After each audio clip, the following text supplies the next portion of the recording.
we were with Marc Ridge and Jeff Lagaveen and Kyle Bledsoe. Hello. And they're known collectively as the three they're known collectively as Shorty and the Chef. And Mark, maybe you want to explain a little bit to people the name origin, because people always want to know that. Sure. Yeah, so we always get that question. And honestly, at this point, so it's kind of to explain the name, you almost have to explain our origin story. Right. And basically, so it started out as Kyle and I have known each other since high school. And we knew each other through passing through the music scene and stuff like that. And then we didn't talk to each other for a long time. I joined the Army and stuff and moved around the world and was always gone and stuff. And then I came back home and we ended up connecting again.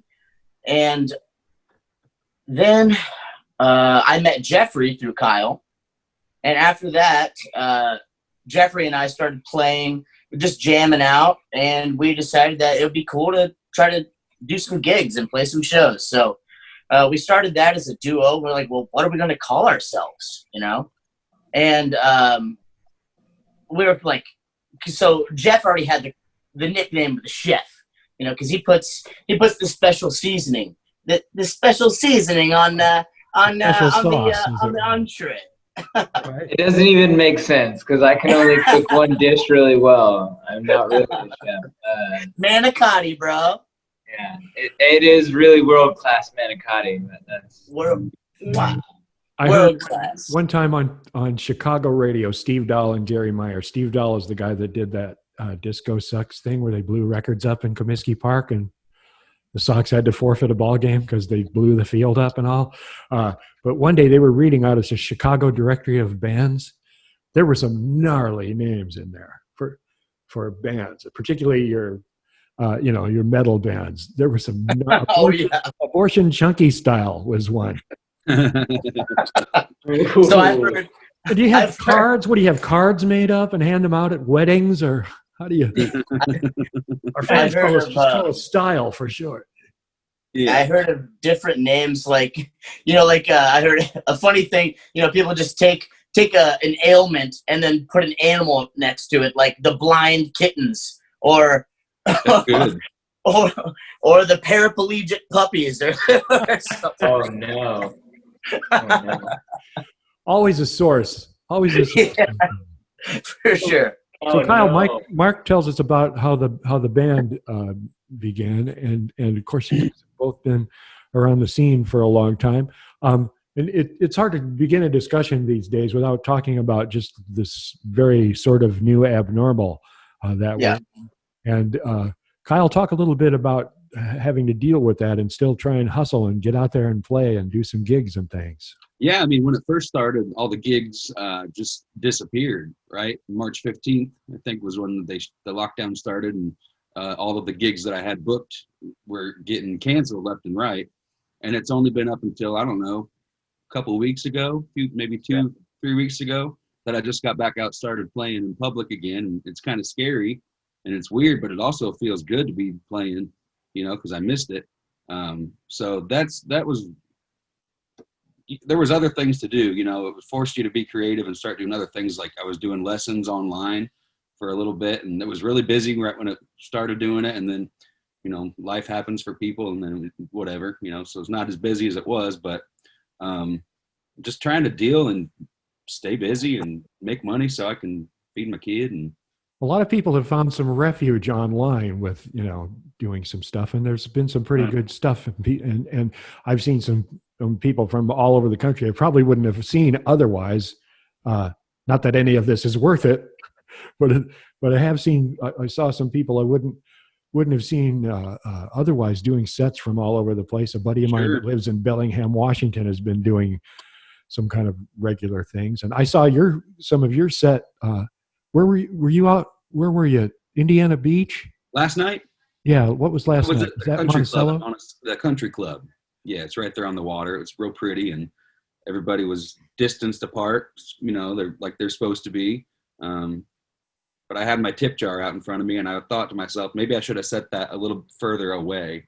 As people were coming up all night, I was like, give me some space, because this is weird, and I don't know these, But that's the risk that I guess I take, Then I put my mask on, go inside, and use the restroom or whatever, and come back out and take my mask off to sing. It's just that was a great set. That was a great set. Here's a $5 bill. Right. That's what I'm saying. Like, then at the end of the night, I'm left with all this sweaty tip money in the tip jar. You don't know what's on that.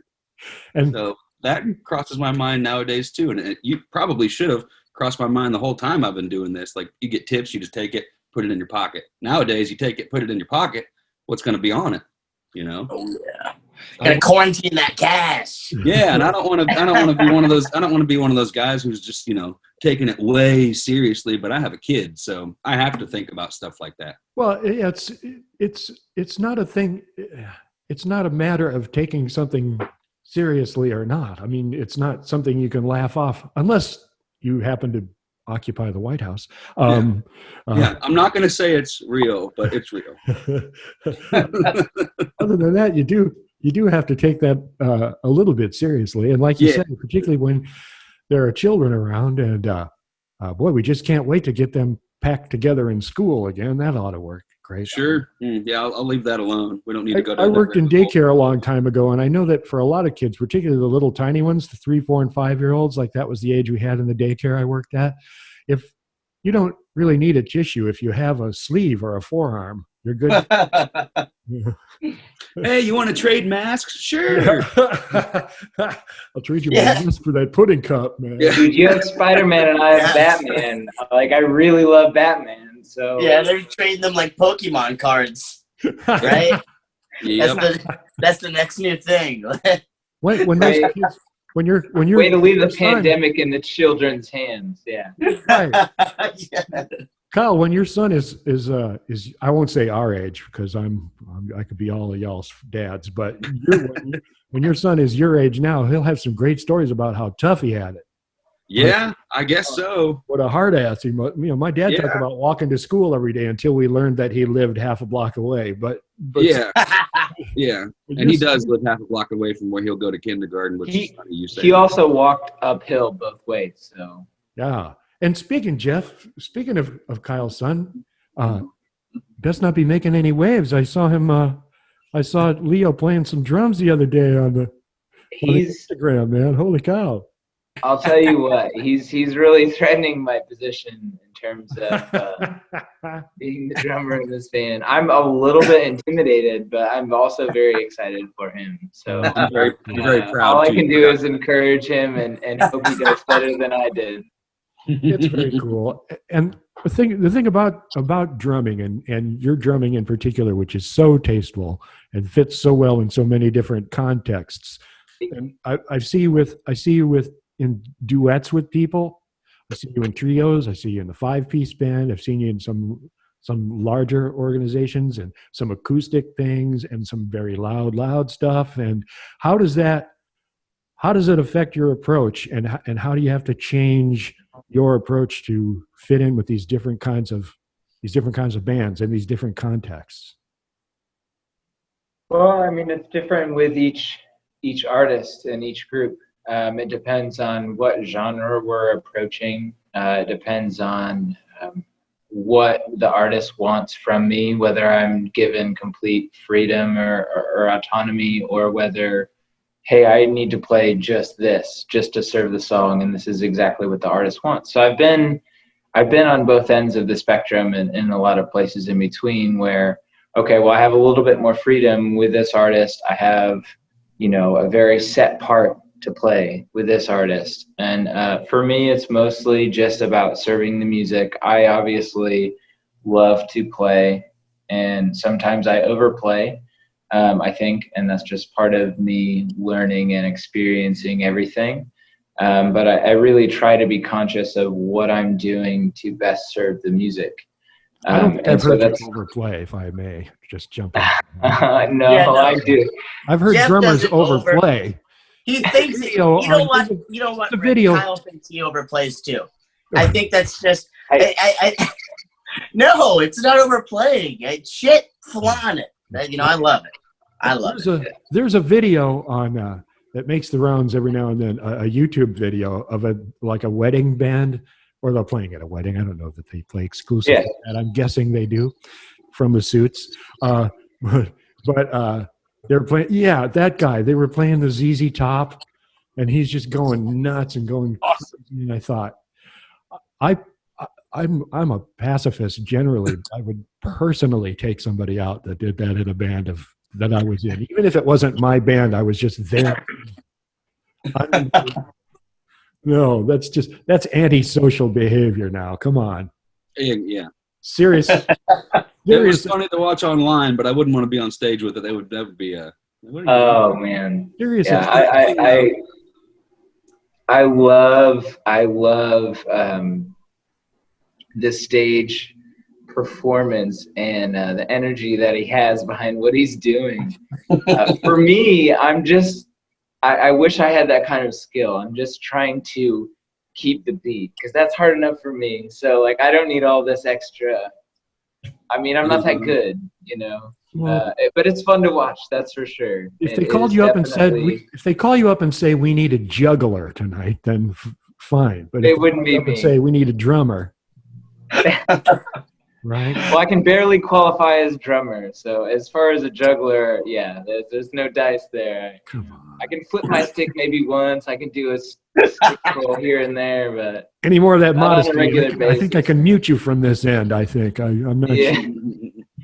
We might have to. And Kyle, something I've noticed that you do a lot, particularly on the solo gigs, is the looping thing. And to me, it's a relatively new kind of thing that you're seeing more and more often. But some people do it pretty well, and some don't. What's the learning curve like for figuring out the looping thing? Start simple. I would say start with like these 3 or 4 chord things, like perfect example, like Knocking on Heaven's Door. You play that chord progression and loop it, then get the timing down. Timing is everything when it comes to looping. They have loopers that have autocorrect on timing. So if you're off, it'll auto shift you, but it'll auto shift your phrase and it'll make it sound not the way that it's in your head that you wanted it to. Right. So I don't use those ones. Mine are all, as soon as you click it, you know, it's going to start playing again. So it's very important to be on time and on tempo. But I started looping when I was 13 and I'm 33 now. So I've had 20 years of practice and I've gone through several loopers and I've just figured out the one that I like and what works for me type thing. So finding you have to work at it and accumulate some experience on it then. Sure. Yeah. And it takes a lot of gigs and a lot of practice and finding the pedal that suits you best, you know. I was hoping it was something you could just buy and take home and be a virtuoso on. Crap. You could. You're already good. You could plug that little electric flute. You know, you can loop all kinds of instruments. There are a couple of loopers that work with that EWI thing. I want to try. I want to try out. Yep, you can do all kinds of instrument, which Fletcher took a look at it one time, and he said, it says wireless electronic wind instrument, so it's actually a wee when you. Oh, that's great. I'm afraid I would take a looper home and I would be farting around in it, and then a pizza delivery guy would show up at the door. You know. Yeah, well. No, maybe I didn't quite get that right. Yeah. I think I just ordered a meat lovers. You never know. So but it's definitely doable. Mark, what do you guys have? What's coming up for you guys? So we've got some really cool gigs coming up. We've been really fortunate to be able to play. It's really awesome to be able to even be out and play gigs again. And I think I speak for everybody when I say how much we appreciate being able to do that and being able to play in front of people, you know. But we have this week, tomorrow, actually, we're playing at the Sportsman Inn in Monticello. This will come out later. So what's the date tomorrow? The 8th? Yeah. Yeah. So August 8th. Do my best to have this up as soon as possible. So yeah. Cool. So August 8th at the Sportsman Inn in Monticello. And then August 21st, we are playing at the Hi-Fi in Indianapolis. We're opening up for a band, Aaron Cam and the One Drops. And what was I don't want to fuck up the name. What was the name of the? Bashiri Assad. Yes. He's an Indianapolis soul. He's awesome. He's a soulful dude. Yeah. I've been seeing about him for years, so I'm excited to see him. But we're also doing the Madame Carroll brunch between those two. Yes, the 16th. The 16th of August, Madame Carroll, and then the 21st of August, the Hi-Fi Annex in Indianapolis. You got to get tickets for both of those ones. Yes. So, Kyle, does the boat move around while you're playing? Are they on the sailing? brunch cruise? It will. Yeah. Boy. Yeah, I mean, if they take it out on the water, weird. and you got to put your sea legs on. And I've told Jeff this before when we've done it. I'll close my eyes and I'll be playing, and all of a sudden I'm moving, and the boat will move, and it's like, oh boy, Yeah. you keep your balance. Yeah. What did Sometimes we do before this set? Why am I feeling this way? Yeah. No, it does take a little bit of getting used to on the boat, but yeah. Yeah, for sure. Yeah, sometimes it's worse than others, and like I think the last time we were there is particularly rocky on the water, and we were just kind of moving around all night long, and it was weird. Deadliest Catch with a band. Yeah, Exactly. That's awesome. for sure. Jeff, talk a little bit about, and Kyle and Mark have both touched on this as well. Having had gigs canceled and things sort of thrown out of whack like that, how does it heighten the appreciation of getting back out there and playing? It's you don't know what you've got till it's gone, kind of thing. It really makes you appreciate what you already had. Right now, it's bittersweet getting back to playing, because just given the state of everything, and we're literally in the middle of a pandemic, like all of these gigs that we're doing right now are outdoors, so you're able to actually social distance, but it's very bittersweet. I mean, it literally has taken the livelihood out from under a lot of musicians. For anyone who's playing a gig every weekend or even every other weekend and just, supplemental income. But there are a lot of people that are really depending on this for their livelihood, Yeah. And it's really tough because, yes, of course we want to get back into gigging, but we also want to be responsible about that at the same rate. And so it's very difficult because, of course, the government is not necessarily going to help us or help independent venues, which is really crucial right now. These small businesses that we depend on to play gigs, even if we can't play gigs right now, yes, this is an inconvenience. Yes, we're not making as much money as we need to be making to make ends meet. But like looking towards the future, it's really tough to understand how this is going to play out. Are we going to have to be limited to doing this online for X amount of time? I'm not sure. I don't know what's going to happen, but it's been tough. Just for anyone who relies on playing music or teaching lessons, this is, for small businesses too, like bars, restaurants, everyone. It's been tough for everyone. And I think it's been nice to see how a lot of the industry can transition online. Like, for instance, how we're having a Zoom meeting right now. I think that's important, but it's just not the same. Everyone's wanting to go to a live show. Everyone's wanting to be out and, and act like everything's back to normal. But the fact of the matter is it's not. And so it's very difficult to try to ease back into that and still, make the money you need to survive. Right. All the meanwhile, you don't know when the venues are going to be shut down, the bars are going to be shut down. So I don't know. I mean, it's a really tough question to really answer concisely, but in general terms, it's been difficult, I think, for everyone who's a musician and everyone who loves going to see shows, even if you're not a musician. You know, I think this has affected everyone, and music is such a huge, you know, Right. such a powerful force spiritually. And I think we're all definitely depraved of that as far as live music. You know, of course we can listen to songs at home, but Well, the traditionally underpaid persons don't do better when the economy goes south, even when it doesn't go as far south as it has been going. Somebody posted something the other day in like some musicians forum I was looking at, and he said, you know, man, I lost 10 gigs in about 2 weeks, which means I'm out like $200. For the wrong gigs.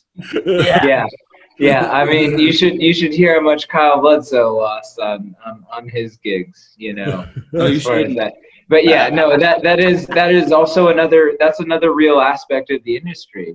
Even before this pandemic, you know, you work 20 years of your life to be where you are as a professional musician, and you still get underpaid, you're still underappreciated. So this just kind of amplifies that, and you know, it's really tough. It's really tough because everyone values music. Sure. But you know, that it's well, just the upside. really, Kyle mentioned one sort of upside part of it, and that is that getting back out and playing is a real breath of fresh air, right, Kyle? When you're out there and you got an audience going and you have that feeling back. Yeah, it feels good. Yeah, like I said, but it's also, it's, you know, it's concerning, but it's the way I make my money. So that's, if I'm allowed to go do it, I'm going to do it within the guidelines. You know what I mean? Yeah. Right on. Well, they do it within the guidelines, and anytime you get a chance to go see them, go do it, whether it's online or buying some physical music, or going out and seeing it when you're comfortable and when it's in the right place and when you can afford it, because you can't afford not to have music in your life. None of us can afford that. And Kyle Bledsoe, Jeff Lagaveen, Marc Ridge, thank you guys, man. I appreciate you. Thank you so much. Thank you so much. This. Yeah, thank you so much. It's really cool to be able to do something, you know, be able to talk to each other. And always remember what Bob Ross. Oh, there you go. Just happy accidents. Yes. Just happy accidents. That's right. All right. Dude. Thanks, guys. Yeah. Hey, thanks thanks, you. Rick. thanks for having Sorry us, for the Rick. delay earlier.